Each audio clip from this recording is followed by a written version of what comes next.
Halo sahabat desa, kita jumpa lagi. Kita ketahui sebagaimana yang terdapat di Peraturan Menteri Keuangan Republik Indonesia Nomor 190 garing PMK.07 garing 2021 tentang pengelolaan dana desa, bahwa di pasal 32-nya dikatakan bahwa pemerintah desa wajib menganggarkan dari dana desa, yaitu program perlindungan sosial berupa BLT desa, dan besaran dana desa yang digunakan salah satunya untuk program perlindungan sosial berupa BLT desa ini sesuai dengan peraturan presiden mengenai rincian APBN tahun anggaran 2022. Nah, kita ketahui sendiri bahwa sebagaimana yang terdapat di Perpres nomor 104 tahun 2021 tentang rincian anggaran pendapatan dan belanja negara tahun anggaran 2022, di pasal 5 ayat 4 bahwa BLT desa itu dianggarkan paling sedikit adalah 40%. Nah, sekarang kita coba kembali ke PMK nomor 190 tahun 2021 tadi. Nah, di saat pemerintah desa sudah mendapatkan KPM BLT desa, namun ternyata dalam pelaksanaannya 12 bulan tidak menghabiskan 40% yang dianggarkan oleh pemerintah desa, maka selanjutnya berlakulah yang disampaikan pasal 52 ayat 1 sampai ayat 15 ini. Nah, untuk penjelasan lebih lanjut, kita akan mencoba mendengarkan terkait penjelasan di pasal 52 ini dari pihak Kementerian Keuangan. Namun, sebelum lanjut videonya, alangkah baiknya kamu klik subscribe dulu sekaligus dengan like-nya. Dan jika dirasa video ini bermanfaat, silahkan share lewat media sosial kamu. Juga tonton videonya sampai habis. Pasal 52, Bapak Ibu sekalian, ada satu ruang yang mengatur mengenai bagaimana kita melakukan pengelolaan terhadap sisa dana desa BLT yang tidak terpakai. Bapak Ibu sekalian, kita tahu bahwa BLT desa itu minimal 40% digunakan dari dana desa yang masing-masing desa. Maka ketika ada desa-desa yang tidak melaksanakan sebanyak 40%, maka tentunya dana desanya itu akan tertahan di RKUD, di rekening kas umum negara.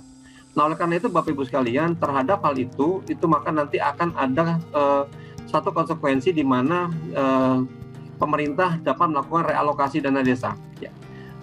Realokasi ini hanya dilakukan antar desa di dalam satu kabupaten kota. Nah, berapa yang akan kita realokasi? Itu adalah berdasarkan jumlah dari kumulatif dari sisa dana desa 40% yang tidak terpakai untuk pembayar BLT desa yang dilakukan oleh pemerintah desa masing-masing. Nah, realokasi ini ditujukan untuk mendukung kegiatan-kegiatan yang sifatnya memang menjadi program prioritas pemerintah. Misalnya seperti kegiatan penanganan kemiskinan ekstrim. Kemudian ada program perlindungan sosial untuk yang BLT misalnya. Kemudian juga ada kegiatan ketahanan pangan hewani atau kegiatan lainnya. Artinya memang nanti ketika ada realokasi, maka dana itu nanti bisa digunakan oleh masing-masing desa itu berdasarkan kebutuhannya. Tentunya juga disesuaikan dengan prioritas dari pemerintah itu sendiri. Nah, Bapak Ibu sekalian, langkah awal yang kita lakukan ketika kita akan melakukan realokasi adalah, yang pertama adalah melakukan penghitungan terhadap selisih dana desanya dulu. Nah, ini adalah menjadi tugasnya Bupati Wali Kota untuk melakukan penghitungan besaran selisih dana desa setelah dilakukan perekaman jumlah keluarga penerima manfaat. Jadi gambarnya begini Bapak Ibu sekalian, ketika nanti di awal Januari seluruh desa kita sudah melakukan perekaman KPM, sehingga untuk penyaluran tahap 1 bisa kita lakukan, maka kita bisa tahu nanti apakah di kabupaten kita itu nanti ada sisa 40% yang untuk BLT desa itu tidak digunakan atau tidak dibelanjakan. Itu yang kita hitung atau kita yang kita lihat. Nah, setelah kita mendapatkan jumlah dana desa yang untuk BLT 40% tadi yang tidak terpakai, maka Bupati Wali Kota memberitahukan berapa besarannya itu, ya, berapa selisihnya melalui aplikasi kepada kepala desa. Bahwa ini di tahun 2022 setelah kita lakukan rekaman KPM seluruh desa, ternyata total KPM kita itu hanya sekian, sehingga dari total dana desa yang 40% untuk BLT itu masih sisa sekian. Nah, ini bapak-bapak, ibu-ibu kepala daerah nanti memberitahu kepada kepala desa. Ya. Nah, setelah itu setelah diberitahukan kepada kepala desa, maka Bupati Wali Kota kami juga melakukan penghitungan. Kita juga nanti diberikan juga informasi itu kepada Menteri Keuangan.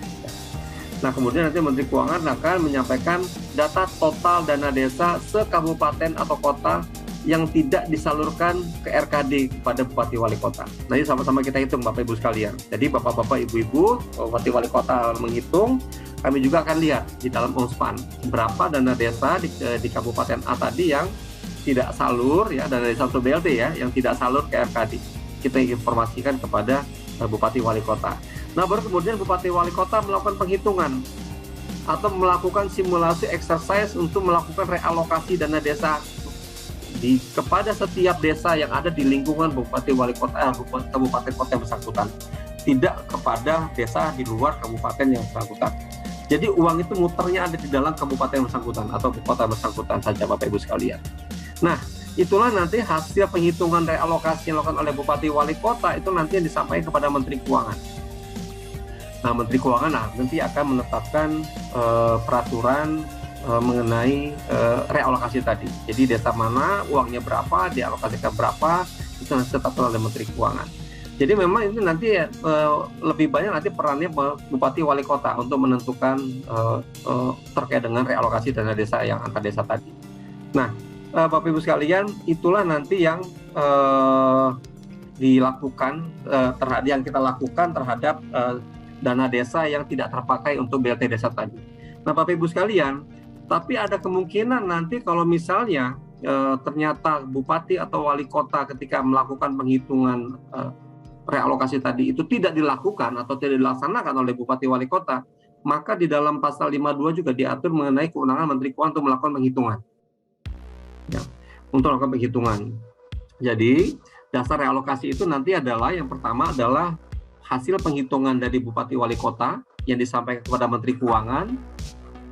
Kalau ternyata bupati atau wali kota tidak melakukan penghitungan, maka pengalokasian atau realokasi itu nanti menggunakan dasar hitungan yang dilakukan oleh Menteri Keuangan. Nah, inilah yang kita sebut dengan kebijakan realokasi dana desa yang kita mau terapkan di tahun 2022, Bapak Ibu sekalian. Jadi kalau Bapak Ibu sekalian, terutama yang di 35 kabupaten kota prioritas di tahun 2021 kemarin, ini tentu mengalami nih, ya, memahami nuansanya seperti apa gitu. Karena ketika kita melakukan program top up BLT desa 3 bulan di akhir 2021 kemarin, sebagian Pemda itu karena dana desanya tahap 3 nggak cukup untuk top up 3 bulan, maka beban itu dipindah menjadi bebannya APBD.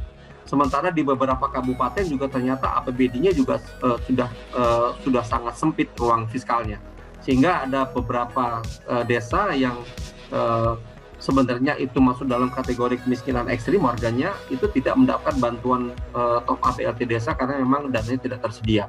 Nah, realokasi ini sebenarnya ditujukannya ke sana Bapak Ibu sekalian. Jadi nanti kita memiliki ruang, ya, pemerintah pusat dan pemerintah daerah ini memiliki ruang untuk mengatur bagaimana supaya ada integrasi dan sinkronisasi antara program di dalam program pemerintah dan juga program pemerintah daerah, termasuk di programnya pemerintah desa terkait dengan beberapa hal yang prioritas tadi, misalnya kemiskinan ekstrim atau untuk hal-hal yang lain yang memang dipandang sangat prioritas dan urgent oleh pemerintah pusat.